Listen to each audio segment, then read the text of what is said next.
And we have an update on Shedeur Sanders. Has a legitimate shot to steal Browns quarterback one spot from Joe Flacco, Dylan Gabriel, and whoever else wants to come challenge the man. You understand? But she provided an update regarding the quarterback competition in Cleveland after the conclusion of OTAs and mini camps. And it's no secret, being a 5th round pick like Shedeur Sanders is, 9 times out of 10 will start last on the depth chart, which is probably 4th.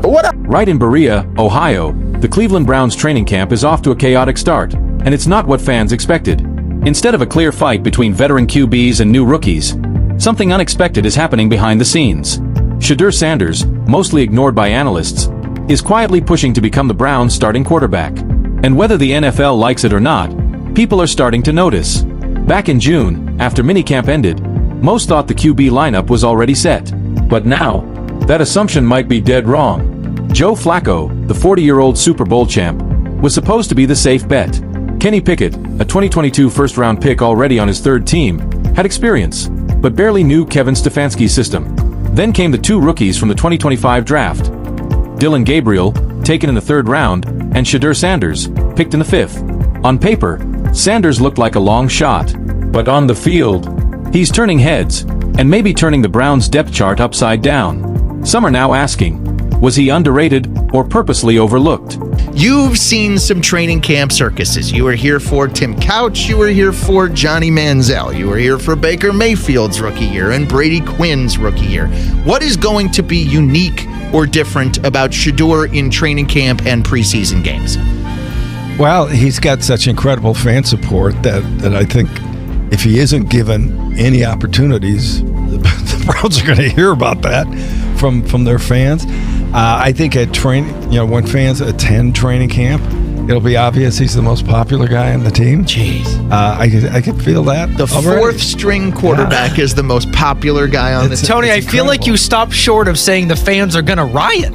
No, but I think if they comport themselves like they do online, they may. Because I think there's a natural curiosity, too, even from unbiased fans of the Browns. Like, what is so special? Why does everyone love this guy so much? According to Mary Kay Cabot, she does think when camp starts today that he has a legitimate shot to be the starting quarterback. So in my life, kind of being around the NFL, 30 years of doing this talk show stuff, covering the NFL, having sources and reporting on it, I don't think there's ever been a player where there's a wider variance of opinion between the media and NFL executives.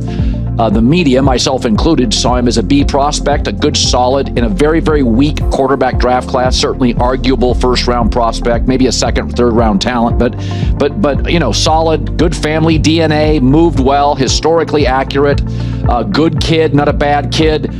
Certainly a better prospect than 1st-rounder Kenny Pickett by far. I think a much safer prospect than Will Levis, who went 2nd round to the Titans. I thought he was a solid B prospect, crazy accurate, bad offensive line in college, no run game, and against good teams was always productive without a lot of mistakes. And yet he slid to the 5th round. And there's an argument, 6th or 7th rounder undrafted, if not for Jimmy Haslam, the impulsive and meddling Cleveland owner. So how he is viewed by the NFL and the professionals there, who I respect and trust, and how he's viewed by everybody else, it's an incredible gap. Bailey Zappi got drafted higher. During minicamp, head coach Kevin Stefanski and GM Andrew Berry claimed that practice reps didn't mean much and weren't tied to the depth chart. But fans weren't buying it. The Browns used the offseason to let the rookies get used to the NFL's speed and complexity. Practices were split, one for the vets to handle the tougher stuff, and another designed to speed up reps for the younger guys with simpler reads. While Flacco mostly watched from the sidelines, already comfortable with the playbook, Sanders and Gabriel were grinding. Some say it looked like a fair shot. Others think it was a quiet audition, and Shedeur might just be winning it. Shedeur Sanders came to Cleveland with a cool head, a strong work ethic, and a ton of noise. Some questioned if he was only on the radar because of his dad, Deion Sanders. Others believed he was a hidden talent who slipped way too far in the draft. GM Andrew Berry didn't hold back, saying, We didn't expect Shedeur to still be there in the 5th round. I doubt most of the league did. That one line said it all. The Browns saw value where others clearly didn't. And while drafting Sanders wasn't even the plan, it might end up being their smartest move yet. I don't understand, man, is how most of the vets think they will get a different quarterback than what we've seen already when they're asking about this competition between these quarterbacks, and some of them say, we think Joe Flacco is going to be starter. I want Joe Flacco to be the starter. He's a vet. He's more crisp, things of that nature. And that doesn't make sense to me. You know why, Dries? What's that? Let me know. Talk to me. Because Joe Flacco, money is in the bank already. 40 years old, he has his money is in the bank. It is signed, sealed, and delivered. I 100% believe Joe Flacco will retire after this season. Of course, unless some degenerate team out there goes and throw a bag at him and something that he can't refuse. Any one thing in Joe Flacco is prepared to fight 60 minutes to victory. For the Cleveland Browns, this season is straight bugging at the age of 40 years old. Joe Flacco is robbing with no mask on, baby. He's surprised right now. Y'all about to be number one. Oh, I'm just here for the paycheck. Y'all calling me? Y'all about to offer me $8 million? You know what I mean?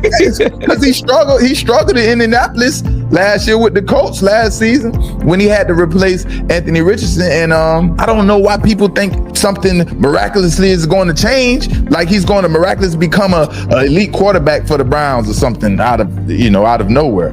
Nothing's going to change who Joe Flacco is and was since his Baltimore days. You got him checked out. Like, he just here for the check. He ain't worried about winning. He just been around, brother. I've been around. I've seen brothers out there for the check. And guess what? We'll play hard through minicamp. We'll play hard through OTAs. We'll make it look nice and pretty. We'll make you think we're the Super Bowl contending player at that position. We'll even fake the phone during training camp. All the way through training camp. But soon as that 53-man roster is announced and you're on that team and that contract is... Now, what started as a quiet rookie adjustment period is turning into real competition. Some in the locker room say Sanders is outworking everyone. Others wonder if the NFL let a potential starter slip just because of his last name. No matter where you stand, one thing's clear. This QB battle in Cleveland isn't going by the script. Subscribe to our channel for the latest updates, exclusive insights, and full coverage of the story as it unfolds.